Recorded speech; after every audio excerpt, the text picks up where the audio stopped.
The lord. హల్లెలూయా. దేవుని ప్రశస్తమైన మహిమ కలిగిన నామానికి ఘనత ప్రభావాలు ఆయనకే చెల్లునుగాక. మరొకసారి దేవుని సన్నిధిలో పరిశుద్ధుల సముఖంలో దేవుని సన్నిధిలో నిలబడడానికి దేవుడిచ్చిన ఈ అవకాశాన్ని బట్టి దేవుని నామాన్ని మహిమపరుస్తున్నాను. అవకాశం ఇచ్చిన ఆత్మీయ తల్లిదండ్రులకు, నా తోటి సేవకులకు అందరికీ హృదయపూర్వక వందనాలు. హల్లెలూయా. చేతుల దృశ్యాలుగా హల్లెలూయా. దేవుని సన్నిధానంలో చాలా క్లుప్తమైన కొన్ని విషయాలను మేము మధ్యలో పెడతాను. పరిశుద్ధ గ్రంథం అంతా 3 భాగాలుగా 3 రకాల ప్రజలకు రాయబడినట్టుగా మనం చూస్తాం. 1 అన్యజనానికి, 2 ఇశ్రాయేలు సమాజానికి, 3 స్వరక్తముతో సంపాదించుకున్న సంఘానికి. ఇశ్రాయేలు వాగ్దానాలు వేరు, సంఘ వాగ్దానాలు వేరు. అన్యజనులకు చెప్పే సువార్త వేరు, ఇశ్రాయేలులకు అందిన సువార్త వేరు. తన రక్తంలో పరిశుద్ధపరచబడిన సంఘానికి అందిన శుభవర్తమానం వేరు. కనుక మనకు స్పష్టంగా దేవుని వాక్యం మనకు సరిగ్గా అర్థం కాకపోతే, అది దేవుడు ఎవరితో మాట్లాడాడో మనకు తెలియకపోతే, లేఖనం తప్పుగా భావన మనకు వచ్చే అవకాశాలు ఉంటాయి. లోకంలో సాతానుడు క్రియ చేసే విధానం వేరు, సంఘంలో సాతానుడు క్రియ చేసే విధానం వేరు. లోకంలో పనిచేసినట్టుగా శత్రువు అనబడుతున్న సాతాను సంఘంలో పనిచేయడం. లోకంలో మనుషులను త్రాగుబోతులుగా, తిరుగుబోతులుగా, వ్యభిచారులుగా, జూదమాడేవారిగా, శాపగ్రస్తమైన అనుభవాల్లోకి ప్రజలను నెడితే, అవన్నీ దాటి క్రీస్తు యొక్క స్వరక్తము చేత కట్టబడిన సంఘంలో వాడు చేసే విధానం చాలా వేరుంటుంది. శత్రువు చేసే పనిని మనం చాలా స్పష్టంగా గుర్తుపట్టకపోతే చాలా ప్రమాదంలో పడతాం. కనుక సంఘ వ్యవస్థలో, క్రీస్తు రక్తంలో కడగబడిన మనందరి జీవితంలో శత్రువు చేసే కార్యాలు ఎలా ఉంటాయో, మనం వాటిని ఎలా దాటాలో, వాడు అనాదిలో నుంచి నేటి వరకు వాడు మానక చేస్తున్న కార్యాలు ఏంటో కొన్ని విషయాలు పరిశుద్ధ గ్రంథంలో నేను మీకు చూపిస్తాను. పరిశుద్ధ గ్రంథంలో 2 రకాల ఈవిల్ స్పిరిట్స్ మనం గమనిస్తాం. ఉదాహరణకి, ఒక సేన దయ్యం పట్టిన వాడు ఎవ్వడికి హాని చేయడు, వాడే కొట్టుకుంటాడు. రాళ్ళతో తనకు తానే గాయం చేసుకుంటాడు, ఎవరిని ఇబ్బంది పెట్టాడు. కానీ సౌలు మీద ఒక దురాత్మ దిగితే ఆయన బాగుంటాడు, దావీదు రాజ్యాన్ని పాడు చేస్తాడు. అభిషేకించబడిన రాజు కిరీటం ధరించుకొని ఉంటాడు, సన్నని నార వస్త్రాలు ధరించుకొనే ఉంటాడు. అతనికి దయ్యం పట్టినట్టు ఎవడంత గుర్తుపట్టలేడు. కానీ అతని ఇంటెన్షన్లో అభిషేకించబడిన సౌలు మీద పనిచేసే ఆత్మ ఎలా ఉంటుంది అంటే, దావీదును, అభిషేకించబడిన సేవకుని, దావీదు రాజ్యమును పతనం చేయడానికి వాడు ప్రయత్నిస్తుంటాడు. 2 రకాల దురాత్మలు. అన్య జనాల మీద పనిచేసే ఆత్మ వేరు, దేవుని బిడ్డలమైన మన జీవితంలో పనిచేసే స్పిరిట్ వేరు. అది చాలా జాగ్రత్తగా మనం గుర్తుపట్టాలి. ఒకప్పుడు ఇక్కడికి వచ్చిన మీరు చీకటి శక్తులతో పీడించబడుతున్నప్పుడు, త్రాగి విచ్చలవిడిగా బ్రతికి, మంత్రశక్తులతో పీడించబడుతూ గడప గుమ్మంల ముందు తూలి పడిపోయి పొర్లిన దినాలు ఉన్నాయి. వాటి నుంచి విడిపించాడు దేవుడు. మరి ఇప్పుడు వాడు మళ్ళీ నీకు తూలేటట్టేం చెయ్యడు. వాడు ఆలోచించే విధానం చాలా ప్రత్యేకంగా ఉంటుంది. అందుకని దేవుని ప్రజల జీవితంలో చేసే కార్యంలో వాడు ప్రమాదకరంగా వాడే పని ఒకటి ఈరోజు పరిశుద్ధ గ్రంథంలో మనం గమనిస్తాం. దేవుని సన్నిధానంలో మన మూల పితరులైన ఇశ్రాయేలు ప్రజలు 430 ఏళ్ల తర్వాత దైవజనుడైన మోషే నాయకత్వంలో అద్భుతకరమైనటువంటి ఒక విడుదల నా ప్రభు తన సేవకులైన అబ్రహాం, ఇస్సాకు, యాకోబులకు వాగ్దానం చేసిన రీతిగా విడిపిస్తాడు. ఎర్ర సముద్రము ఒక ఘనమైన విప్లవాత్మకమైన అద్భుతం చేసి ఎర్ర సముద్రం యొక్క ఆవలకి తీసుకెళ్తాడు. ఆ తర్వాత కొంతకాలానికి వారు సీనాయి అనబడుతున్న పర్వతం దగ్గరికి వెళ్తారు. ఈ 40 సంవత్సరాల యాత్రలో ఎర్ర సముద్రం ఒడ్డున స్తుతించారు తప్ప మళ్ళీ ఎప్పుడు వాళ్ళు స్తుతించలేకపోయారు దేవుణ్ణి. ఎర్ర సముద్రం దాటిన తర్వాత మిరియాము, ఇశ్రాయేలు ప్రజల్లో కొంతమంది స్త్రీలు తంబుర సితారాలు పట్టుకొని ఆయనను ఘనపరిచారు, మహిమపరిచారు. కానీ 40 ఏళ్ళ ఆ సుదూరమైన యాత్రలో ఏ రోజు ప్రభుని ఘనపరిచినట్టు కనబడదు, కానీ అత్యధికంగా విసుక్కున్నట్టుగానే పరిశుద్ధ గ్రంథం మనకు బోధిస్తుంది. సీనాయి పర్వతం దగ్గరికి వచ్చినటువంటి ఆ ప్రజలు, నా ప్రభు మోషతో చెప్తాడు, నువ్వు పర్వతం మీదకి రా, నేను కొన్ని దైవ క్రమాలు, సంఘాన్ని నడిపించగలిగే నియమాలు నేను నీకు చెప్పాలి అని చెప్పినప్పుడు దైవజనుడైన మోషే సీనాయి పర్వతం మీదకి వెళ్తాడు. 40 దివారాత్రులు జరుగుతుంది. కింద జరిగినటువంటి ఒక భయంకరమైన పని మనకు తెలుసు. వారు ఒక విగ్రహాన్ని చేసుకున్నారు, విగ్రహం దగ్గర ఆరాధన ప్రారంభించారు. అది చూసిన దేవుడు మోషేతో తన సంఘ స్థితి, తన ప్రజల పరిస్థితి ఏమైందో అక్కడ ఒక అద్భుతమైన విషయాన్ని రాస్తాడు. దయచేసి అందరం తెరిద్దాం. నిర్గమకాండం 32వ అధ్యాయం పరిశుద్ధ గ్రంథంలో నుంచి నిర్గమకాండం 32వ అధ్యాయం 7వ వాక్యాన్ని ఒకసారి చదువుదాం. కాగా యెహోవా మోషేతో ఇట్లనెను. ప్రార్థన ముగించలేదు, పరిస్థితిని బట్టి దేవుడే అతన్ని ముగించేటట్టు చేశాడు. కాగా యెహోవా మోషేతో ఇట్లనెను, నీవు దిగి వెళ్ళుము, ఐగుప్తు దేశములో నుండి నీవు రప్పించిన నీ ప్రజలు చెడిపోయారు. నేను వారికి నియమించిన త్రోవ నుండి త్వరగా తొలగిపోయి వారు తప్పిపోయారు. హల్లెలూయా. చదమస 2 చేతులు ఎత్తి గట్టిగా హల్లెలూయా చాలా సంతోషంగా హల్లెలూయా. ఇశ్రాయేలు ప్రజల గురించి దేవాది దేవుడే వారు చేసిన ఒక బలహీనమైన పనిని చెప్తుంటాడు. వారు బొమ్మ పూజ చేస్తున్నారయ్యా, వారు విగ్రహారాధన చేస్తున్నారు, నువ్వు వెళ్ళి ఆపు అని చెప్పకుండా ఏమని చెప్తాడంటే, నీ ప్రజలు నేను నియమించిన త్రోవ నుండి, మార్గము నుండి వారు క్రాస్ అయ్యారు, వారు తప్పారు. అనాదిలో నుండి కానాను దర్శనముతో బయలుదేరిన ఒక ఆత్మ సంబంధమైన యాత్రకు మాదిరిగా ఉన్న ఇశ్రాయేలు యాత్రలో వాడు చేసిన మొదటి ప్రయత్నం ఏంటో తెలుసా? తన ప్రజలను డైవర్షన్ చేంజ్ చేయడం, దర్శనములో నుంచి కాస్త పక్కకు జరపడం, ఏ పిలుపుతో దేవుడు పిలిచాడో పిలుపులో నుంచి పక్కకు జరపడం. వారు ఏమి కానాను వెళుతున్న త్రోవను మార్చి మళ్ళీ ఐగుప్తుకి ఏం వెళ్ళలేదు.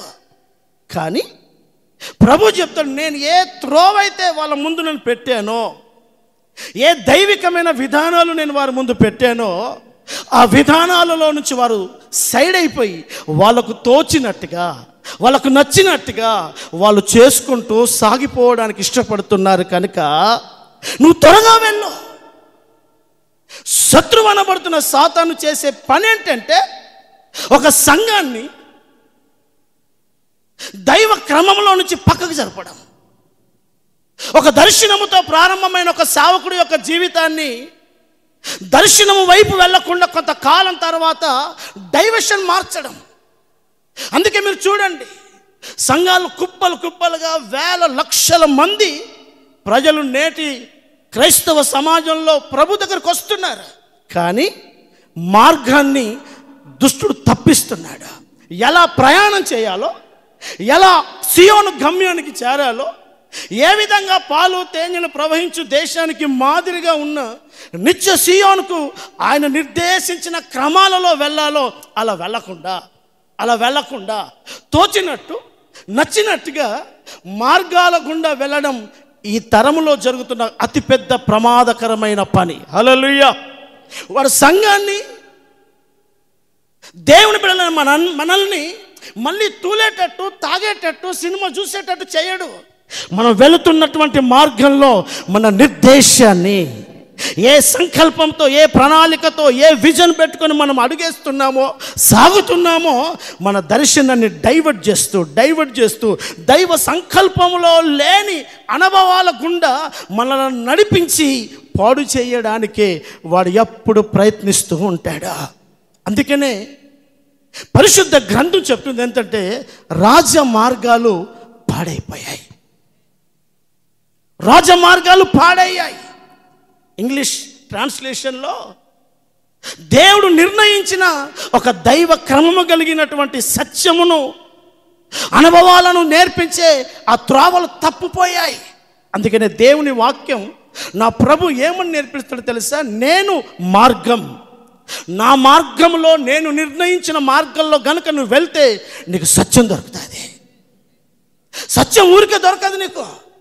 నువ్వు ఆయన మార్గంలో నడిస్తే సత్యం దొరుకుతుంది. ఆ సత్యమును పట్టుకొని సాగితే నిత్య జీవం దొరుకుతుంది నీకు. అందుకే ప్రభు అంటాడు, నేను మార్గాన్ని, నేను సత్యాన్ని, నేనే జీవాన్ని. మార్గంలో ఉంటే కదా నీకు సత్యం దొరికేది. సత్యంలో నిలబడితే కదా నీకు నిత్య జీవం దొరికేది. అందుకనే సాతానుడు నిత్య జీవానికి దొరకకుండా, వీడి సత్యంలో ప్రతిష్ఠించబడకుండా దేవుని ప్రజలను వెనువెంటనే డైవర్షన్ చేసి మార్గమును తప్పించడానికి వాడు ఎప్పుడు ప్రయత్నిస్తూనే ఉంటాడు. హల్లెలూయా. చాలా మా చేతులు తీశారు. హల్లెలూయా. చాలా సంతోషంగా హల్లెలూయా. అందుకనే దైవజనుడైనటువంటి ఇర్మియా కాలంలో ఇశ్రాయేలు ప్రజలు చాలా అస్తవ్యస్తంగా బ్రతుకుతున్న దినాలు అవి. బబులోను సామ్రాజ్యం నుంచి నెబుకద్నెజర్ మహారాజు వచ్చాడు.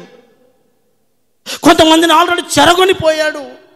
ఇంకా తీసుకెళ్తాడన్నటువంటి విషయాలు వినబడుతున్నాయి. మందిరం పాడైపోయింది. ప్రజలందరూ ఒక భయానకమైనటువంటి కన్ఫ్యూజన్లో ఉంటున్నటువంటి దినాల్లో చాలామంది అబద్ధ ప్రవక్తలు, ఏం కాదు, ఆయన ఏమి రాడు, మీరు ద్రాక్ష తోటలు నాటండి, ఒలీవ చెట్లు నాటుకోండి, బాగుంటుంది, ఏం కాదు అని అబద్ధ ప్రవక్తలు బోధించే సేవకులు ఆ కాలంలో కూడా ఉన్నారు. కానీ దైవజనుడైన ఇర్మియా ఒక అద్భుతమైన విషయాన్ని అక్కడ రాస్తుంటాడు. 6వ అధ్యాయం, ఇర్మియా పుస్తకం 6వ అధ్యాయం 16వ వాక్యంలో ఒక అద్భుతమైన మాట అక్కడ మనం చూస్తాం.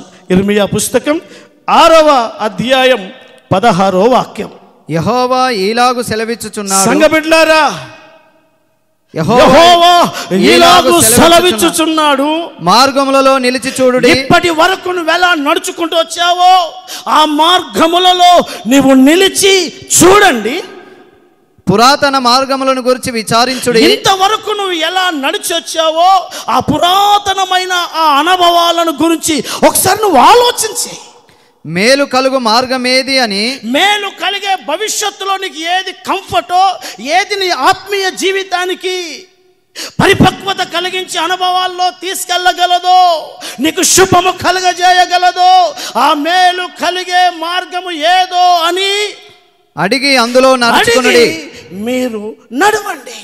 అప్పుడు మీకు కారణం ఏంటో తెలుసా? నీవు నడుస్తున్న త్రోవ మీదనే నీ ఆశీర్వాదాలన్నీ ఆధారపడ్డాయి. హల్లెలూయా. చదమగడి హల్లెలూయా. చేపల చేతిలో దృష్టి హల్లెలూయా. చాలామంది నా చిన్నతనంలో నుంచి హాస్టల్ లైఫ్లో ఉన్నప్పటి నుంచి ఒక పాట వింటాను. ఏంటంటే, నీవు పోయే త్రోవాలో అచ్చం మల్లె పూల. ఈ పాట ఎవరో కవి రాసి ఉంటాడు, నాకు తెలిసి సేవకులు ఎవరు రాసి ఉంటారు. ఇది కారణం, ఆయన త్రోవలలో మల్లెపూలు లేవు, ఆయన త్రోవలలో కంఫర్ట్ ఏం లేదా. నేను వెళ్తున్న త్రోవ ఇరుకైన మార్గం అన్నాడు. నేను వెళుతున్న త్రోవ చాలా అనానుకూలంగా ఉంటుంది, అనేకులు వెళ్ళాలని చూస్తారు ఈ మార్గాన, అందరితో కాదు అని చెప్పాడు. నా సంఘబిడ్డలారా, మార్గము తప్పిన ప్రయాణం నేటి క్రైస్తవ సమాజంలో చాలా ప్రమాదకరంగా జరుగుతున్న ఒక భయానకమైన పని. యేసులోనే ఉన్నాం కానీ మార్గం తప్పాం.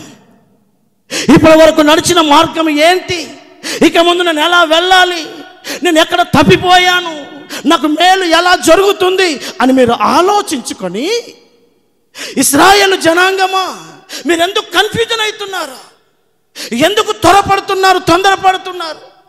ఇప్పటి వరకు మీరు నడిచొచ్చిన మార్గాన్ని ఒకసారి మీరు ఆలోచన చేయమని చెప్పి వాళ్ళు నడిచొచ్చిన మార్గాన్ని గురించి ఆ ప్రవక్తే చెప్తుంటాడు, ఇశ్రాయేలు కుమారి నీవు నడిచి వచ్చిన రాజమార్గముల వైపు నీ మనస్సు నిలుపు. ఇశ్రాయేలు ఇప్పటి వరకు అరణ్యములో మహిమ కలిగిన రాజు నడిపించిన త్రోవలో నుంచి తప్పారు. వీళ్ళు తప్పారు. ఒకసారి నీ మనస్సు నువ్వు నడిచొచ్చిన త్రోవల వైపు ఒకసారి నువ్వు ఆలోచించు. నువ్వు దాని మీద కాన్సన్ట్రేషన్ చేయి. ఇప్పుడు దాకా నీ భక్తి 10 సంవత్సరాల 20 సంవత్సరాల 2023 ముగింపులోకి వచ్చాం కదా. ప్రారంభం వాగ్దానము తీసుకొని పరిశుద్ధులతో సేవకులతో ప్రార్థన చేసుకొని ఒక ఘనమైన తీర్మానం చేసుకొని, ప్రభువా నేను ఇలా బ్రతుకుతానయ్యా, ఈ సంవత్సరం ఇలా నేను జీవిస్తానయ్యా, నా నిర్ణయాలు ఇవి, నా తీర్మానాలు ఇవి అని సాగిపోయిన నా దేవుని సంగబిడ్డలారా, ఇంతవరకు నువ్వు సాగిన ప్రయాణం ఒక్కసారి వెనక్కి తిరిగి చూడు.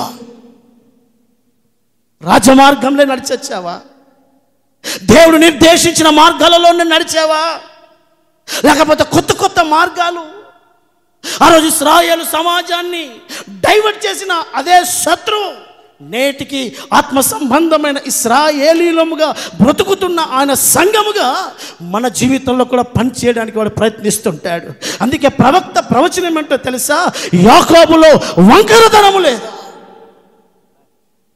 దేవుని సన్నిధానంలో యేసు రక్తంలో కడగబడినటువంటి మన జీవితంలో వంకరతనం ఉండొద్దు.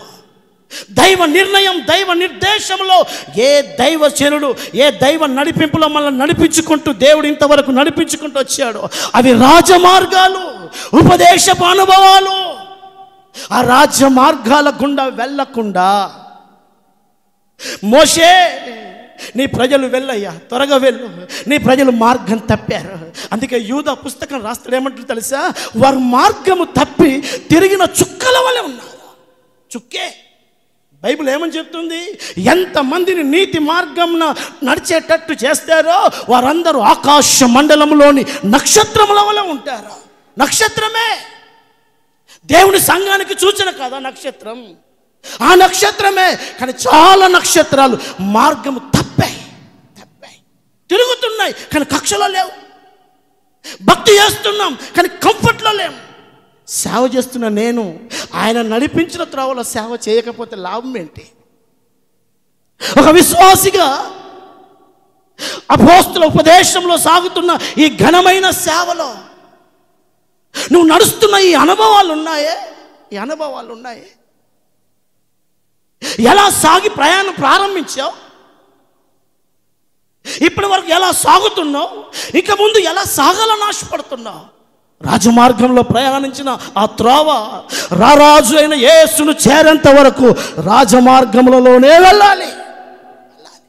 మార్గాలు తప్పద్దు. మార్గము తప్పి తిరిగే చుక్కల వల్ల చెప్పాడు దైవజనుడు. మార్గాన్ని తప్పించడమే వాడి పని. మార్గం అంటే యేసే. నేనే మార్గం అన్నాడు.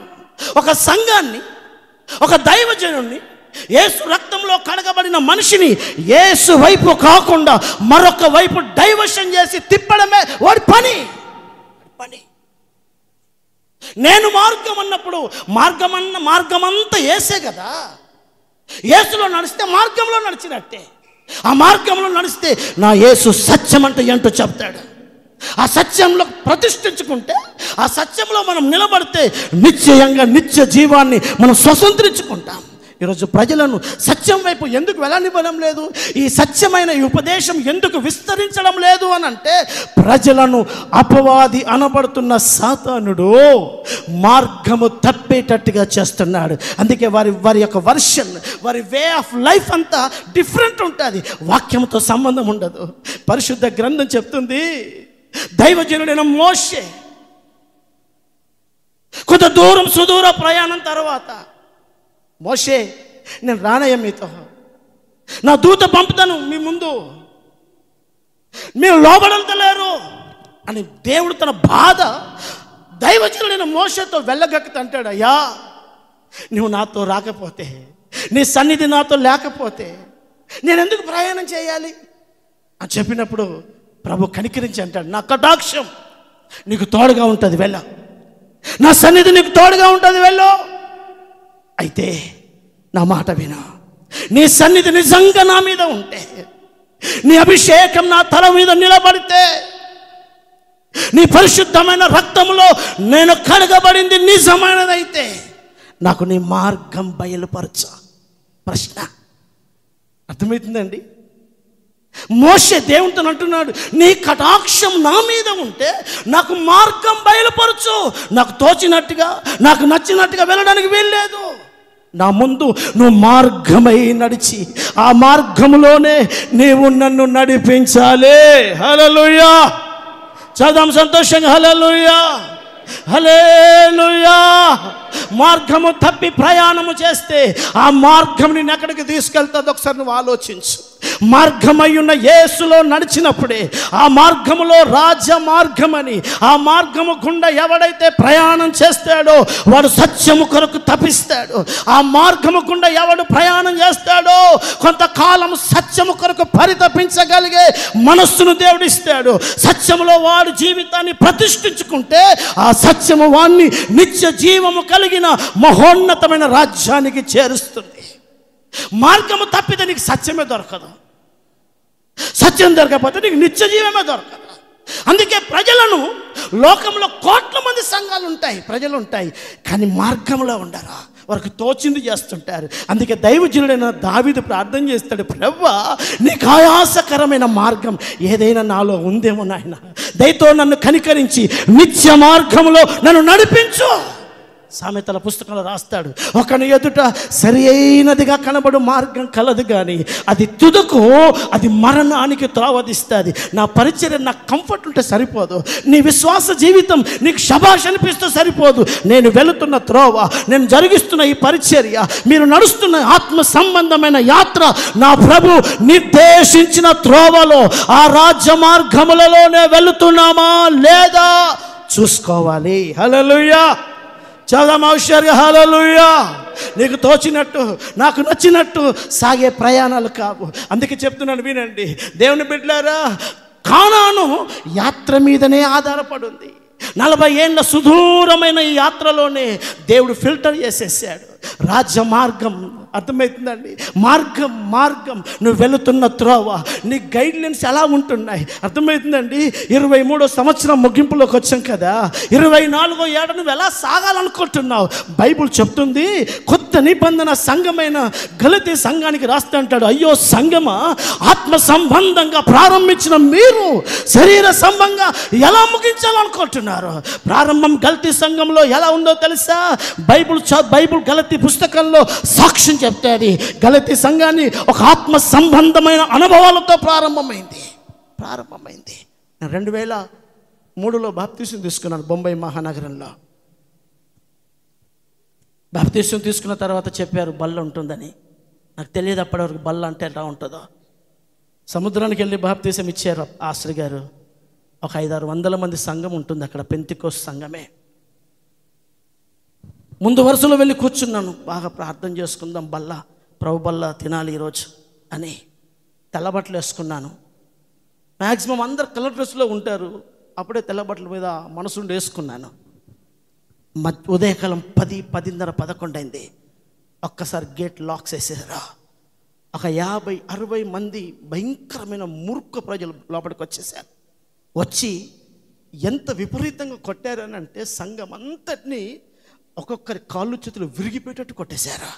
మామూలు చెంప దెబ్బలు కావు, కాళ్ళు చేతులు విరిగిపోయేటట్టు కొట్టి గేట్ లాక్ ఓపెన్ చేసి ఒక ½ అన్ అవర్ తర్వాత గేట్ ఓపెన్ చేసి ఇప్పుడు ఒక్కొక్కరిని పిలిచి అంటారు, బైబుల్ తీసుకొని బైబుల్ కింద పడి అని అన్నారు. బైబుల్ కింద పడేసి తొక్కు అని అన్నారు. అను అని అన్నారు. ఉంచితే తొక్కితే అక్కడ పక్కన మంగళహారతి ఉంటుంది, అక్కడ బొట్టు పెట్టేవాడు ఒకడు ఉంటాడు, పెడతాడు, వెళ్ళాలి క్షేమంగా. ఒకవేళ లేకపోతే కాళ్ళు ఇప్పటిదాకా ఇరిగాయి, కళ్ళు చూసాయి, ప్రాణాలు కూడా తీసేటట్టే కనపడుతున్నారు. నది రోడ్డు మీద జరుగుతున్న విషయం. అప్పటి వరకు నాకు ప్రభుని నమ్ముకుంటే ఇలా ఉంటాయని తెలియదు. నాకు దేవుని నమ్మాలి, ప్రభు కొరకు బతకాలన్న ఆశ తప్ప ఇంకేమీ లేదు. వరుసలు అందరూ వెళ్తున్నారు, అంత దూరం చూస్తున్నారు ఏం జరుగుతుందని. బాంబే మహానగరం కదండి, రోడ్డు మీద ఫుట్పాత్ షాపులు ఉన్నాయి. వైట్ చొక్కాలు ఇప్పేసి కలర్ టీషర్ట్లు వేసుకున్నవారు, బొట్లు పెట్టేసుకున్నారు. మాకు బైబిల్ వద్దు, మాకు ప్రభు వద్దు అని 700 మంది సంఘంలో 500 మంది చిల్లర వెళ్ళిపోయారు. ప్రజలు బైబిల్ తొక్కి ఉంచి వెళ్ళిపోయారు. నా వంతు వచ్చేసరికి నేనే నిలబడ్డాను, పరిశుద్ధ గ్రంథాన్ని చేత పట్టుకొని. వాడు దూరం నుంచి చూశాడు. వాడు అన్నాడు, ఏ సఫేద్ కపడా పేనా లగ్తా ఏ పాస్టర్ హై, ఇస్కో ఔర్ జ్యాదా మారనా. ఇప్పుడు తెల్లబొట్లు వేసుకున్నాడు, వీడు పాస్టర్ అయి ఉంటాడు, వీడు బాగా కొట్టని అని అన్నారు. చెప్పు జరిగిన సంగతి ఇది అని అంటే, అయ్యా నాకు యేసయ్య దేవుడు, మీరేం చేస్తారో చేసుకొని అన్నాను. విపరీతంగా కొట్టి అండర్ గ్రౌండ్ డ్రైనేజ్లో పడేశారు నన్ను. అండర్ గ్రౌండ్ డ్రైనేజ్ మన మందిరంలో సగం ఉంటుంది బొంబాయిలో. అక్కడ మునిగితే సముద్రంలో తేలాలి. పల్లెటూరులో పుట్టి పెరిగినాను కదా, ఆ మురికి నీళ్ళలో కూడా ఈదుకొని ఎక్కడో మ్యాన్ హోల్ వస్తే అలా మ్యాన్ హోల్ పైకి లేపుకొని రోడ్డు మీదకి ఎక్కి చూస్తే అంత చెత్త చెదారంతో నిండిపోయి ఉన్నాను. ఏడిపేం రాలేదు. కృపేంటో తెలుసా, నాతో ఉన్న విశ్వాసులు అందరూ లోకల్లో ఉన్నారు. ఈరోజు ప్రభు నన్ను కృపలో నిలబెట్టుకున్నాడు. ఈ మార్గం అంత కంఫర్ట్ అయిన మార్గమే కాదా, అయితే మార్గము తప్పి తిరిగే ప్రజలుగా మనం బ్రతకొద్దు. మార్గమయ్యున్న నా ప్రభు మనకు ముందు పగలు దేవుని బిడ్డలారా, రాత్రి పగలు ఇశ్రాయేలుకు ముందు నడిచినట్టుగా దివారాత్రం 2023 అంతా అనేక ఇబ్బందులు నడిపించిన నా దేవుడు, ఇరుకులు దాటాయి, ఇబ్బందులు దాటాయి, రోగాలు దాటాయి, అన్ని దాటాయి, మనం స్టిల్ నిలబడే ఉన్నాం. అంటే అర్థమేంటో తెలుసా, అన్ని దాటగలం ఆయన మనతో ఉంటే. అందుకనే దేవుని వాక్యంలో మనం ఈ మధ్యాహ్న కాల సమయంలో మార్గము తప్పకుండా నీ విశ్వాస యాత్రాన్ని అంతము వరకు కొనసాగించేటట్టుగా ఈ మధ్యాహ్నం ఈ ఉపవాస దినాలలో నా దేవుని బిడ్డలారా, మనం ఒక ఉన్నతమైన తీర్మానం చేసుకొని సాగాలి. కారణం, నిన్న మొన్న బతికిన విధానం వేరుంటుంది కొంతమందిది. ఆ తర్వాత ఉదయకాలం చెప్పారు దైవజనులు జాయ్ పాస్టర్ గారు, కొంతకాలం బాగానే ఉన్న తర్వాత అర్థమైంది అవిటితనం వచ్చేసి సరిగ్గా నడవలేని పరిస్థితి. అర్థమైంది కొంతకాలం బాగానే నడిచాం, ప్రతిష్ట నేర్చుకున్నాం, పరిశుద్ధత నేర్చుకున్నాం, ఉపదేశ అనుభవాల్లో నేర్చుకున్నాం, అన్ని ఆచారాలు ఏంటో నేర్చుకున్నాం, చాలా నిష్ఠగా నిబద్ధతగా బతికిన అనుభవాలు మనయి. అలాంటి అనుభవాల్లో పునాదులు పడ్డాయి మనకు. మీ కళ్ళ ముందే ఈ మందిరానికి వచ్చినని, మీ కళ్ళ ముందే దైవజనులు మీరు ప్రార్థన చేస్తే అభిషేకించిన సేవకులం మేము. మాకు తెలుసు ఇక్కడ పునాదులు ఏం పడుతున్నాయో పడ్డాయో. ఆ పునాదులకుండానే నేటి వరకు దేవుడు మనల్ని నడిపించుకుంటూ వస్తున్నాడు. హల్లెలూయా. ఆ పునాదుల మీదనే నీ జీవితాన్ని కట్టుకో. రాజమార్గమును తప్పి తిరగద్దు. లోకములో ప్రజలను వాడు మార్గము తప్పేటట్టు చేస్తున్నాడు, మార్గము తప్పి తిరిగేటట్టు చేస్తున్నాడు. మీకు ఈరోజు ఒక 2-3 విషయాలు చెప్పి నేను ప్రార్థన చేసి ముగించుకుంటాను. నా దేవుని బిడ్డలారా, దేవుని సన్నిధానంలో రాజమార్గం అంటే అసలు ఏంటి అని ఒక 2 విషయాలు మీకు చూపిస్తాను. పరిశుద్ధ గ్రంథంలో యెషయా పుస్తకం దేవుని బిడ్డలారా 35వ అధ్యాయం ఈ 8వ వాక్యాన్ని ఒకసారి మనం చదువుదాం. మీ చేతిలో ఉన్న పరిశుద్ధ గ్రంథాన్ని దయచేసి తెరవండి. యెషయా పుస్తకం 35వ అధ్యాయం 8వ వాక్యం. అక్కడ దారిగానున్న రాజమార్గము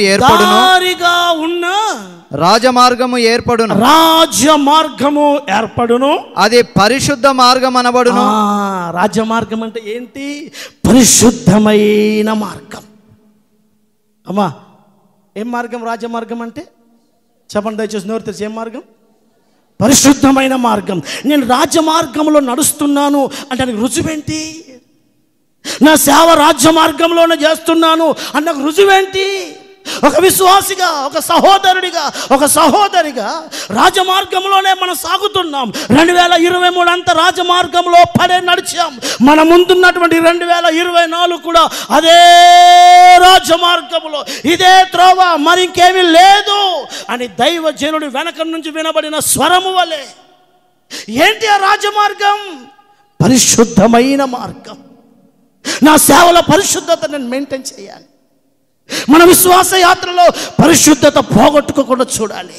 అందుకే అపోస్తలుడైన పౌలు తిమోతికి ఉత్తరం రాస్తా అంటాడు, నా కుమారుడా తిమోతి, అపవిత్రమైన వట్టి మాటలకు నువ్వు విముఖుడవుగా ఉండా.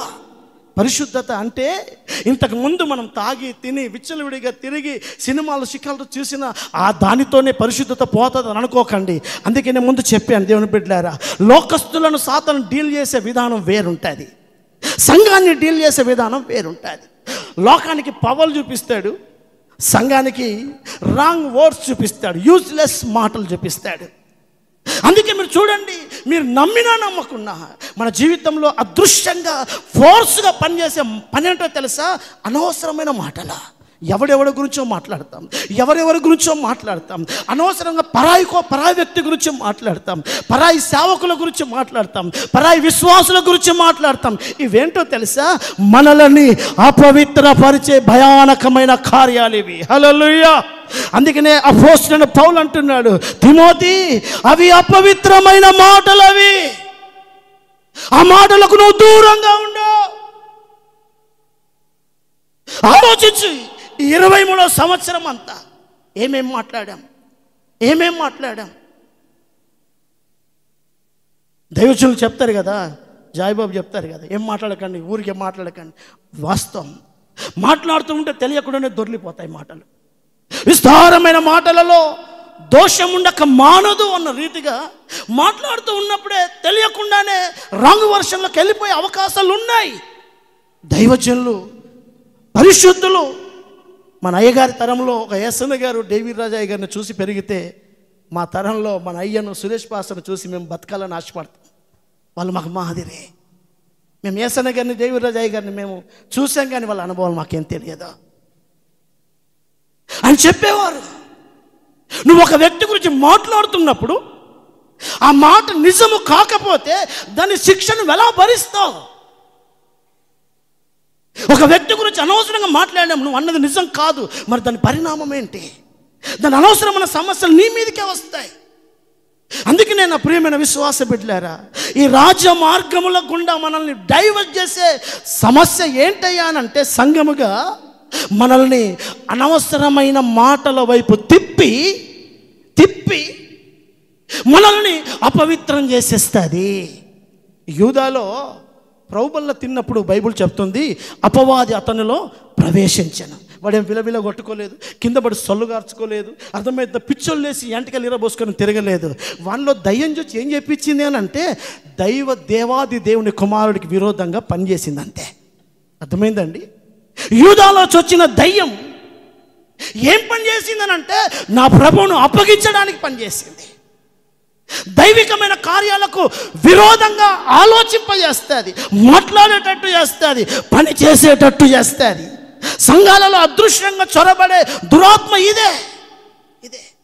మనం ఏమనుకుంటామనంటే, ఎవరైనా దయ్యం పెట్టారు గట్టి కేకలెత్తే అయ్యోయ్యో అనుకుంటాం. అంతకంటే పెద్ద దయ్యాలు మన మీదనే ఉంటాయి. కారణం ఏంటో తెలుసా? ఇవే. హల్లెలూయా. అది విలవిలలాడించి ఎంత పెద్ద సేనా దయ్యం అని వెళ్ళిపోతుందేమో, కానీ మాట్లాడుకుంటూ సంవత్సరాలు గడిపేస్తున్నాం ఎవరి గురించో. కామెంట్. అందుకే తిమోతి ద్వారా అపోస్తలుడైన పౌలు తన అనుభవంతో చెప్తున్నాడు, వ్యర్థంగా మాట్లాడకు, ఎవరి గురించి అనవసరంగా మాట్లాడకు. అవి నీ వ్యక్తిత్వ జీవితాన్ని దైవ మార్గములలో నుండి పక్కకు జరిగేటట్టు చేస్తాయి. హల్లెలూయా. చదమ్మ, దయచేసి చేతులెత్తి గట్టిగా హల్లెలూయా, హల్లెలూయా, చబలుషర్గా హల్లెలూయా. భయానకమైనటువంటి కాలంలో సంఘ వ్యవస్థ ఉంది. నేను మళ్ళీ చెప్తున్నాను, లోకంలో వచ్చే శ్రమ వేరు, సంఘానికి వచ్చే శ్రమ వేరు. లోకంలో జరిగే ఎవిడెన్సెస్ వేరు, రాకడకు సంఘంలో జరిగే ఎవిడెన్సెస్ వేరు. రెండు రకాలుగా పరిశుద్ధ గ్రంథం చెప్తుంది. లోకంలో కరువులు ఉంటాయి, లోకంలో యుద్ధాలు ఉంటాయి, లోకంలో అలజడులు ఉంటాయి, సంఘంలో భ్రష్టత్వం ఉంటుంది, సంఘంలో సత్యం తప్పిపోతుంది, సంఘంలో అక్రమం వస్తుంది. సంఘం వేరు, సమాజంలో వేరుగా వాడు పనిచేస్తూ వస్తాడా? మీరు ఆలోచించాలి. ఎక్కడో జరిగిన యుద్ధాల గురించి టెన్షన్ పడుతున్నాం, మరి మన వ్యక్తిత్వ జీవితంలో జరుగుతున్న భయానకమైన పని ఏంటి? అవి రాకడకు సూచనలు. మరి ఆ రాకడకు సిద్ధపడాలని ప్రయత్నం చేస్తూ పరిగెత్తుతున్న మన వ్యక్తిత్వ జీవితంలో మనల్ని అపవిత్రపరిచి రాజమార్గంలో నుంచి పక్కకు జరిపి నిత్య సీయోనుకు చేరకుండా సాతానుడు మనల్ని అపవిత్రపరుస్తున్నాడేమో. రాజ్య మార్గముల మీద దృష్టి పెడదామో. హల్లెలూయా. చదమ్మా హుషారుగా హల్లెలూయా. చదవాలి హుషారుగా హల్లెలూయా. చదవం గట్టిగా హల్లెలూయా. రాజమార్గం అంటే ఏంటి? పరిశుద్ధమైన మార్గం. పరిశుద్ధమైన మార్గం. పరిశుద్ధత పోయే ప్రమాదం సంఘములో ఎక్కడ అంటే, ఒకటి అపవిత్రమైన మాటల ద్వారా.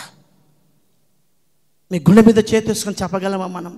నేను ఎవరి గురించి కామెంట్ చేయాలి, నేను ఎవరి గురించి తప్పుడుగా మాట్లాడాను, నేను ఎవరి గురించి అనవసరంగా మాట్లాడాను, ఎవరిని దోషిగా నేరారోపణ చేయనని. ఇశ్రాయేలు ప్రజలకు ఒక లేఖనం ఉంది, లేని వార్తను పుట్టించకూడదు. అదృష్టంగా జరిగే ఒక భయానకమైన ప్రమాదం. పరిశుద్ధ గ్రంథం ఏమని చెప్తుంది తెలుసా? దేవా, నీవు నాటిన కొమ్మ మీద నువ్వు దృష్టి పెట్టు. కీర్తనకారు రాస్తాడు, దేవా నీవు నాటిన కొమ్మ మీద నీవు దృష్టి పెట్టు. ఎందుకు అనంటే, పందికొక్కు దాని కింద తవ్వుతున్నది. సంఘాన్ని పాడు చేసేది, విశ్వాసిని పాడు చేసేది బుల్డోజర్లు కాదు. మన కాళ్ళ కింద పందికొక్కు దొబ్బుతూ ఉంటుంది.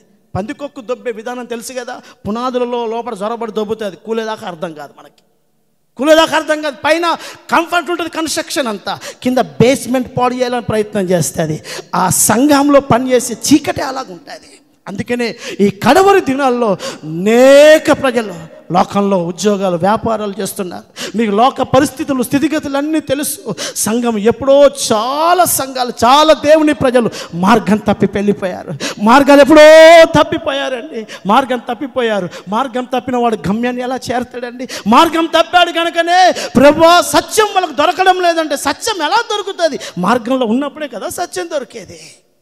అందుకనే నా ప్రియమైన విశ్వాస బిడ్డలారా, ఈ ఉపవాస శుద్ధీకరణ దినాల్లో నా ప్రభు నన్ను, మిమ్మల్ని, మనల్ని శుద్ధీకరించాలి.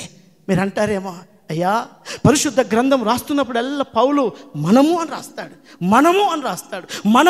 కారణం ఏంటో తెలుసా?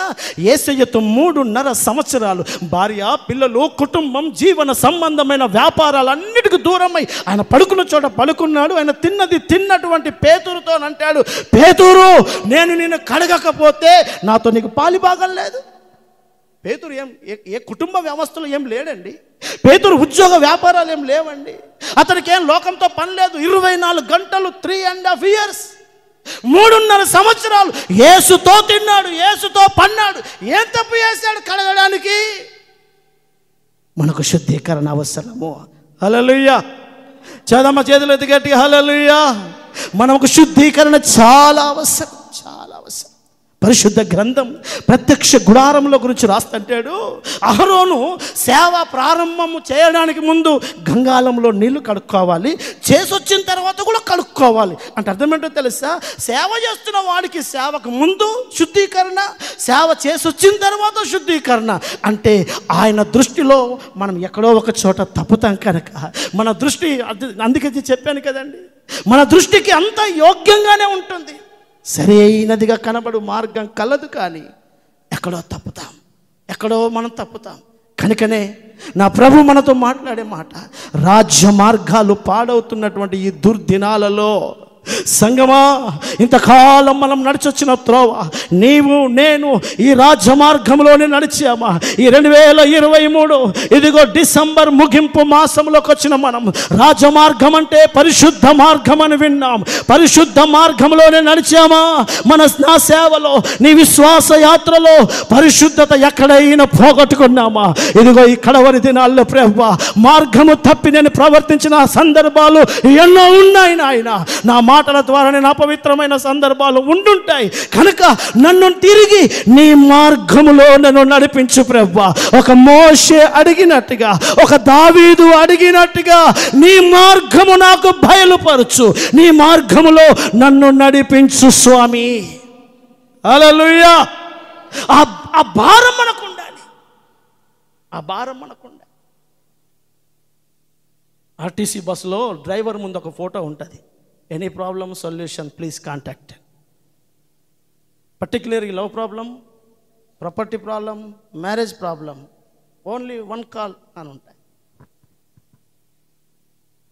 మనం వరాలు కోరుకునే సమయం కాదు ఇది, మనము శుద్ధీకరించుకునే సమయం ఇది. హల్లెలూయా, హల్లెలూయా. మీకు సత్యం చెప్పమంటారా, నువ్వేం అడగకపోయినా నడిపించినట్టు నడిస్తే చాలు, అన్నిస్తాడు దేవుడు, అన్నిస్తాడు. మన్నా వీళ్ళు అడగలేదు, ఆయన ఇచ్చేశాడు. నడిస్తే చాలు, మనం ఆ త్రోవలో నడిస్తే చాలు. అడిగిన వాటికంటే అని చెప్పి, నేను అనుకున్నాను నువ్వు అడగలేవు సేవకుడా, నేను అనుకున్నాను నువ్వు అడగలేవు నా కుమార్తె, ఊహించినవి కూడా నేను ఇస్తానని చెప్పాడు. ఎందుకు చెప్పాడు ఆ మాట అంటే, నువ్వు చెప్పడానికి, ఎక్స్ప్లెనేషన్ చేయడానికి కూడా నీ దగ్గర మాట ఉండకపోవచ్చు. నేను నా మనసులో ఎన్నో నీ పట్ల ఒక సంకల్పాలు పెట్టుకున్నాను. నేను నడిపించిన త్రోవలో నువ్వు నడువు చాలు, నేను అద్భుతమైనటువంటి కార్యాలు చేస్తాను. యెహోవా తను ప్రేమించిన వారికి వేటిని సిద్ధపరచను, అవి కంటికి కనబడలేదు, చెవికి వినబడలేదు, హృదయానికి అగోచారం. ఆయన మన పట్ల ఎన్నో ఉన్నతమైన సంకల్పాలు కలిగి ఉన్నాడు. ఆ కలిగి ఉన్న ప్రతి అనుభవం మీరు నేను పొందుకోవాలి అని అంటే, పరిశుద్ధ గ్రంథం మనకు నేర్పిస్తున్న పాఠం, రాజ్య మార్గము గుండా మనం ప్రయాణం అవ్వాలి. ఇశ్రాయేలు దేవుని బిడ్డలారా, ఇదిగో ఎర్ర సముద్రము దాటి కాస్త కొంత సంతోషంగా గడిపారా లేదో, వెంటనే డైవర్ట్ చేసేసాడు. మార్గం అదే అరణ్య మార్గమే, దేవుడు చెప్పిన తోవే. కానీ అనుభవాలు మారిపోయాయి. ఎన్నో లేని విగ్రహారాధన వచ్చేసి, నేను నియమించిన పద్ధతుల నుంచి తప్పారు వీళ్ళు అని అంటాడు. అందులో నియమించిన త్రోవలో ఒకటి పరిశుద్ధమైనది, అది మన మాటల ద్వారా కూడా కోల్పోయే ప్రమాదం ఉంది. 2, మనం తినే ఆహారం, ఒక దానియేలు తన ప్రతిష్టను, పరిశుద్ధతను కాపాడుకున్నట్టుగా. అర్థమవుతుందండి. ఈరోజు మన గ్రామాల్లో, పట్టణాల్లో అనేక కుటుంబ వ్యవస్థలో మనం బ్రతుకుతున్నాం. నువ్వు ఎక్కడికి వెళ్తున్నావు, ఏం తింటున్నావు, ఎక్కడ ఉంటున్నావు, అన్య సంబంధమైన వాటిని తిని, మోయాబీలు పెట్టినటువంటి అపవిత్రమైన భోజన పదార్థాలు తిని తమ జీవితాన్ని శాపగ్రస్తము చేసుకున్న ఇశ్రాయేలుల మీదకి శోధన వచ్చి 23,000 మంది ఒకరు చావలేదా? ఒకప్పుడు ఆ త్రోవలోనే నడిచాం, కానీ కొంతకాలం తర్వాత రాజీ పడిపోయి తినే భోజనం పట్ల ఒక నిష్ఠ తప్పిపోయింది చాలా మందికి. వారి జీవితాలు తెలియకుండానే అపవిత్రతలోకి, నా ప్రియమైన విశ్వాస బిడ్డలారా, సాతానుడు తెలివిగా ప్రజలను టర్న్ చేస్తున్నాడు. సంగమా, అదృశ్యంగా పనిచేసే ప్రమాదకరం ఇది. నా దేవుడు ముందు నడుస్తున్నాడు కనుక ఆ రాజమార్గములోనే మనం నడవాలి. ఆ రాజమార్గమే పరిశుద్ధమైన మార్గం. రాజమార్గాలు పాడయ్యాయి అని ఎందుకు చెప్పాడు యెషయా ప్రవక్త? మీకు మంచి మాట చెప్పానా? కొత్త నిబంధన సంఘంలో మొట్టమొదటి పాస్టర్ గారే బాప్తిసం ఇచ్చి యోహాను. కొత్త నిబంధన సంఘంలో ఆ ప్రవచనం, ఆ ప్రకటన, ఆ ప్రత్యక్షత వచ్చింది అపోస్తులకు కాదు. మొదటే యేసుక్రీస్తును ప్రకటించింది ఎవరు అని అంటే యోహాను. అతనికి వచ్చిన మొట్టమొదటి రెవల్యూషన్ ఏంటో తెలుసా? ప్రభు మార్గాలు సిద్ధపరచండి, ఆయన త్రోవలను సరళము చేయండి. త్రోవ, అందుకే చెప్తున్నాను, ఒక మాట దయచేసి చదువుతారా? యెషయా పుస్తకం, అదే యెషయా గ్రంథము 2వ అధ్యాయం 3వ వాక్యం. యెషయా పుస్తకం 2వ అధ్యాయం 3వ వాక్యం చదవండి ఒకసారి. ఆ కాలమున సియోనులో నుండి ధర్మశాస్త్రమును యెరూషలేములో నుండి యెహోవా వాక్కు బయలువెళ్ళును. ఎలాంటి వాక్కు బయలుదేరుతుంది? కింద రాస్తాడు, జనములు గుంపులుగా వచ్చి యాకోబు దేవుని మందిరమునకు యెహోవా పర్వతమునకు మనము వెళ్ళుదము రండి. ఆయన తన మార్గముల విషయమై మనకు బోధించును. ఏంటి? మందిరములో ప్రభా, సియోనులో నుండి నువ్వు మాట్లాడు ప్రభా అని మనం ప్రార్థన చేస్తాం కదా. సియోనులో నుంచి ఆయన మాట్లాడతాడన్న సత్యం మనకు పరిశుద్ధ గ్రంథం చెప్తుంది కదా. సియోనులో నుండి ఆయన మాట్లాడే మాటలలో విలువైన మాట ఏంటో తెలుసా? నువ్వెలా నడవాలో చెప్తాడు ఫస్ట్. అర్థమవుతుందండి మీకు? నువ్వెలా నడవాలో చెప్తాడు. అక్కడ అంటున్నాడు, సియోనులో నుండి ధర్మశాస్త్రం బయలుకెళ్తాది. మనం యాకోబు మందిరానికి, దేవుని మందిరానికి వెళ్దాం పదా. ఆయన అక్కడ తన మార్గముల గురించి మనకు బోధిస్తాడు. ఇక్కడ బోధ ఏంటి? ఈ అపోస్తుల బోధలో ఎందుకు ఈ డిఫరెంట్ వర్షన్ ఉంటుంది అని అంటే, దైవ మార్గాలు బయలుపరచబడే స్థలాలు ఇవి. హల్లెలూయా. నువ్వు ఎలా అభివృద్ధి పొందుతావు, బిజినెస్ ఎలా చేయాలి, ఎంత పెట్టుబడి పెడితే ఎంత వస్తుంది, ఆ మార్గాలు ఇక్కడ ఏమి ఉండవు. ఇక్కడ చెప్పే మార్గం దైవికమైన మార్గాలు. సియోనుకు ఎలా చేరాలి, రాజ్య మార్గం అంటే ఏంటి, ఆత్మ సంబంధమైన అనుభవాల గుండా నీవు నేను ఎలా సాగాలో ధర్మశాస్త్రం అనబడుతున్న దేవుని లేఖనములో నుండి, సియోనులో నుండి అదృశ్య దేవుడైన నా ప్రభు నిలబడుతున్న సేవకులలో నుండి మాట్లాడే వాక్యదే. కథలు చెప్పి తమాషాలు చేసి దైవ నియమాలకు విరుద్ధమైనటువంటి కార్యాలు. కాజ్నూర్లో ఒక వ్యక్తి నన్ను అడిగాడు, అన్న మీ పాస్టర్ గారు పాస్టర్ అడ్మిషన్ చేస్తారా అని అన్నారు. మా పాస్టర్ గారు ఆయన దగ్గర పరిచయం చేసిన వాడికి వేయాలంటేనే 4 ఏళ్ళు పడతాయి, మీ తెలియకుండా మీరు ఏడు చెప్తాడు ఆయన అని చెప్పి, మళ్ళీ నీకు 2 భార్యలు కదా, నువ్వు సేవ ఎట్లా చేస్తావు అని అంటే, ఏమవుతుందన్నా చేయొచ్చు కదా అని. పరిశుద్ధ గ్రంథం దేవుని ఎరగక ముందు నీకు 2 భార్యలు ఉండడం దానికి ఎవడు బాధ్యుడేం కాదు. ఎరిగావు, తప్పు మార్చుకున్నావు.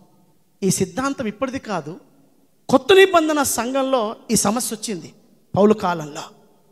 అప్పటికే కొంతమంది భార్యలు తావుడు మానుకున్నావు, తిరుగుడు మానుకున్నావు, కానీ భార్యను విడిచిపెట్టలేం కదా. ఏం చేయాలి అని అంటే, సంఘంలో ఒక విశ్వాసిగా ఉండొచ్చు కానీ సంఘ పెద్దగా కూడా ఉండడానికి వీలు లేదు అని పౌలు తిమోతికి రాస్తాడు. ఆడు ఏకపత్న పురుషుడై మాత్రమే ఉండాలి. దైవం నియమాలు ఇవి, దైవ నియమాలు. దేవుని మార్గాలు బయలుపరచబడే స్థలం.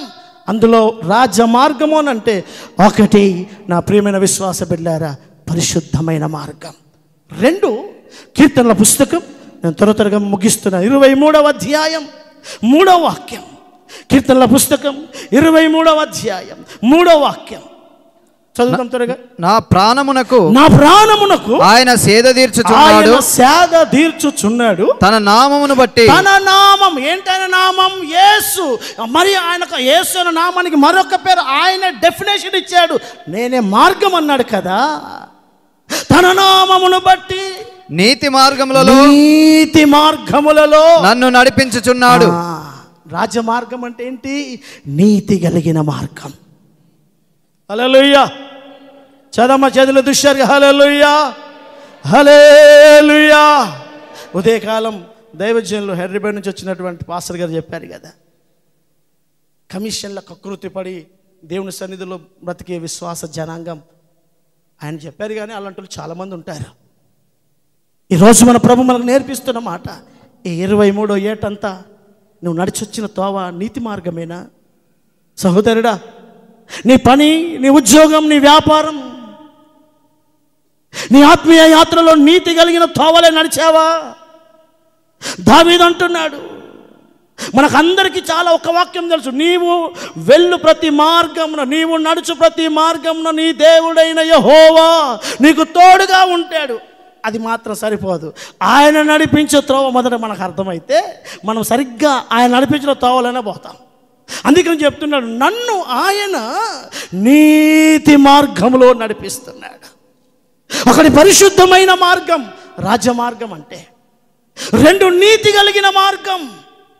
అందుకనే సాతానుడు నీతిలో నుంచి తప్పిస్తాడు, మందిరానికి రాకుండా వాడు ఆపడు, కానీ నీతియుక్తమైన జీవితాన్ని పాడు చేస్తాడు. ఒక దైవికమైన నీతి కలిగిన, ఒక ప్రతిష్ట కలిగిన అనుభవాల నుంచి తప్పిస్తాడు. మందిరానికి రాకుండా ఆపడు, కానీ పరిశుద్ధతలో నుంచి పక్కకు జరుపుతాడు. నువ్వు ఎప్పుడైతే మార్గము తప్పావో నువ్వు పాడైపోయినట్టే. మార్గం తప్పిన నీవు గమ్యాన్ని చేరలేవు. సాతాను వాడిన ఆయుధం అది.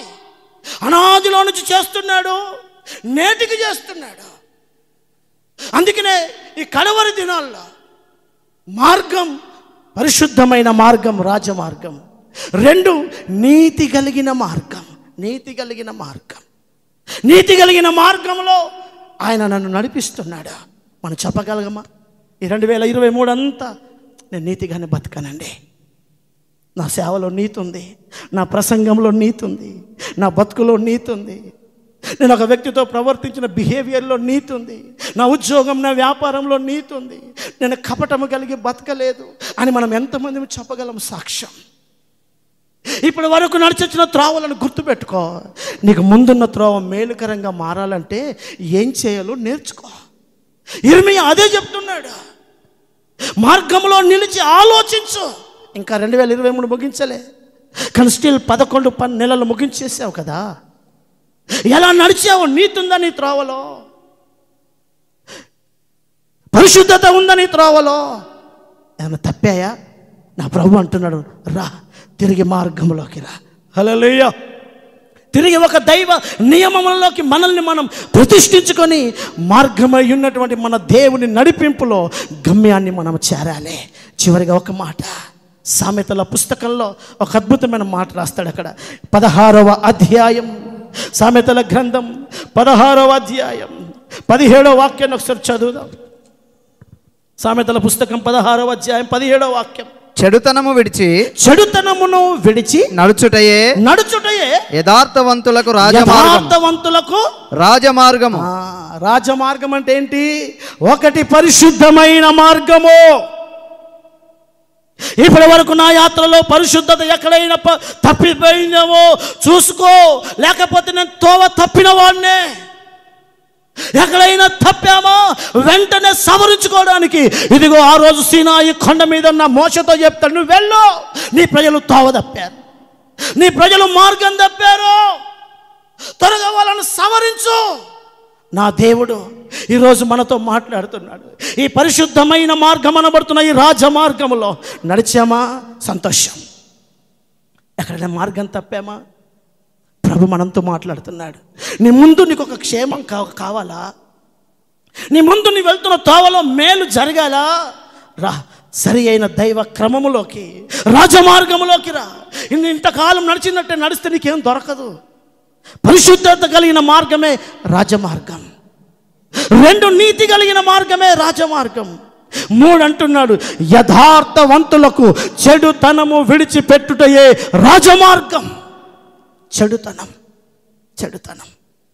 ఎవడైనా మంచి దినాలు చూడగొరాలనుకుంటే చెడు మాటలు పలకకుండా తన నోటిని కపటముగా ప్రమాణము చేయక అనేక అనుభవాలకు రాస్తాడు. చెడుతనము విసర్జించడమే రాజమార్గం. అందుకనే దైవజనులు, పరిశుద్ధులు, అపోస్తులు రాస్తంటారు, యూదా పుస్తకం రాస్తంటాడు, పేతురు పుస్తకం రాస్తంటాడు, నా దేవుని బిడ్డలారా ఇదిగో ఎఫెసీ పుస్తకం రాస్తానంటాడు, ఇదిగో ఎఫెసీ పుస్తకం రాస్తాడు. మనుషులు కల్పన కథల వైపు తిరిగే కాలం ఉంది కనుక మనుషుల మూలాపదేశములకు ఇదిగో మిమ్మల్ని ఎవడైనా తప్పి మిమ్మల్ని తిప్పుకపోతాడేమోనని భయం ఉంది అని చెప్తాడు. బిలాము నడిచిన త్రోవలో వారు నడిచారు అని అంటాడు. కోరాహు నడిచిన అక్రమమైన త్రోవలో నడిచారు అని అంటాడు. వారు కయ్యూను మార్గాలలో వెళ్ళారు అని అంటారు. కయ్యూను ఎవడు? దేవుని ఎరిగిన వాడు కాదా? బిలాము ఎవడు? బిలాము ఎవరో తెలుసా అండి? బిలాముకు దేవుడు చెప్తే తలకెక్కలేదు, గాడిద చెప్తే తలకెక్కింది. అవునా కాదా? బిలాముకు 2 రోజులు మాట్లాడాడు దేవుడు. నాకు చాలాసార్లు అనిపిస్తుంది, కొన్నిసార్లు సేవకులు చెప్తే అర్థం కాదు. ఎవడో తాగుబోతాడు, మీకు ఇదే చెప్పాడా మీ యేసయ్యా అంటే అప్పుడు ఎక్కితే తల. అర్థమైంది? కొంతమందికి దైవజనుడు, సేవకుడు ప్రొఫెషనల్ లాంగ్వేజ్లో చెప్తే తలకెక్కదు. దేవుడు చెప్పాడు, బిలాం వెళ్ళకు, వద్దు అని చెప్తే విడలే. ఇప్పుడు గాడిది నోరు తెరిచి గాడిది స్వరముతో చెప్తే ఆయనకి ఇప్పుడు అయ్యా తప్పైందయ్యా అని అంటాడు. గాడిద చెప్పాలా మనకు? మనతో మాట్లాడేవాడు దేవుడు కాదా? హల్లెలూయా. ఎవడో తాగుబోతుడు చెప్పాలా నీకు దైవ నియమాలు? ఎవడో అన్యుడు చెప్పాలా నీకు ఎలా బతకాలో? దేవుని సన్నిధానంలో చెప్తూ యథార్థవంతులకు రాజమార్గం. చెడుతనం విడిచిపెట్టు. ఇంతకాలం ఎలా సాగుకుంటూ వచ్చావు ఆలోచించు. కయ్యూను మన మూల పితరులే. బిలాం యెహోవా దర్శనం పొందినవాడే. కోరాహు ఎర్ర సముద్రమును దాటి మన్నాను తిన్నవాడే. వాళ్ళ తోవ సేవకులను, పరిశుద్ధులను విమర్శించడం, గ్రూపిజం చేయడం. చెప్పాను కదండి, సంఘంలో పనిచేసే దయ్యం చాలా డిఫరెంట్ ఉంటుంది. లోకంలో పనిచేసే దయ్యాలు ఎన్న నిలగొట్టవచ్చు, కానీ సంఘంలో పనిచేసే దయ్యం నిలగొట్టడం చాలా టఫ్గా ఉంటుంది. అది కారణం అది బయటకు కనబడదా. కనపడదా? అప్పుడే అయ్యా నాయనా నాయనా దావీదా, దావీదు కాదు దావీదా, అంత ప్రేమ. ఇంటికి పోతాడు, మళ్ళీ 3000 మందితో కత్తులు పట్టుకొని వస్తాడు. అట్టుంటుంది. బాగానే మాట్లాడతారా? అయ్యా అని అంటారు, అమ్మా అని అంటారు, బ్రదర్ అని అంటారు. బైబిల్ చెప్తుంది అదృశ్యంగా పనిచేసేది మూర్ఖమైన మాటలు తీసుకొచ్చి, వ్యర్థమైన మాటలు తీసుకొచ్చి అపవిత్రపరిచి సంఘాన్ని గమ్యాన్ని చేరకుండా నేటి తరంలో భయంకరంగా పని జరుగుతున్న చీకటి ప్రభావం ఇది. నా ప్రియమైన విశ్వాస బిడ్డలారా, ఇంతకాలం ఎలా నడిచావో ఆలోచించు. రాజమార్గంలో నడిచావా? తోవ తప్పాయా? నీ ముందు 24 సంవత్సరం ఉంది. ఇలాగే కనుక సాగుతూ నీకేముండదు. నీ త్రోవలు సవరించుకో, రాజమార్గంలోకి రా. రాజమార్గాలు పాడయ్యాయి అని పరిశుద్ధ గ్రంథం చెప్తుంది. దేవుని బిడ్డలారా ఆలోచించు. ఈ మధ్యాహ్న కాల సెక్షన్లో ఒక దైవికమైన మార్గము గుండా మనము నడవాలి. హల్లెలూయా. దేవుడు నిర్దేశించిన మార్గాలు, ఒక ఉపదేశం నేర్పాడు దైవజనులు, ఒక ప్రతిష్ట నేర్పాడు సేవకు. ఎలా బతకాలో, ఎలా సేవ చేయాలో, ఎలా దేవుని సన్నిధానంలో బతకాలో నేర్పాడు. మీకు సత్యం చెప్పమంటారా? మేము చాలా ధన్యులం ఇప్పుడు వచ్చే సేవకుల కంటే. ఇప్పుడు వచ్చేటోడికి ఎవరికి ఏం లేదు. మేము అయ్యతో లారీలో తిరిగాము, అయ్యతో పల్లె వెలుగులో తిరిగాము, అయ్యతో ట్రైన్లో తిరిగాము. పల్లె వెలుగు బస్సులో పడుకొని అయ్య మిన్నే భుజాలు ఆనిచిన దినాలు కూడా ఉన్నాయి, మాకు ఉన్నాయి. అప్పుడు ఒక మాట, ఇప్పుడు ఒక మాట, ఆ మాట ఈ మాట నేర్పి మమ్మల్ని మీ కళ్ళ ముందు ఒక సేవకులుగా తయారు చేశాడు ఆ దైవజనుడు. హల్లెలూయా, హల్లెలూయా. అదొక భాగ్యం అండి, అదొక భాగ్యం. అంత టైం మేము ఆ దినాల్లో, అందుకనే పరిశుద్ధ గ్రంథం లేఖనం తూకంలో కనుక మనం లెక్క పెడితే ఎవరిని ప్రేమించిన వారిని మొదట పిలిచాడు. అంటే మమ్మల్ని మీకంటే ఎక్కువగా ప్రేమిస్తున్నాడని బైబిలే జవాబు చెప్తుంది. హల్లెలూయా. చవాలు గట్టిగా హల్లెలూయా. చదం సంతోషంగా హల్లెలూయా.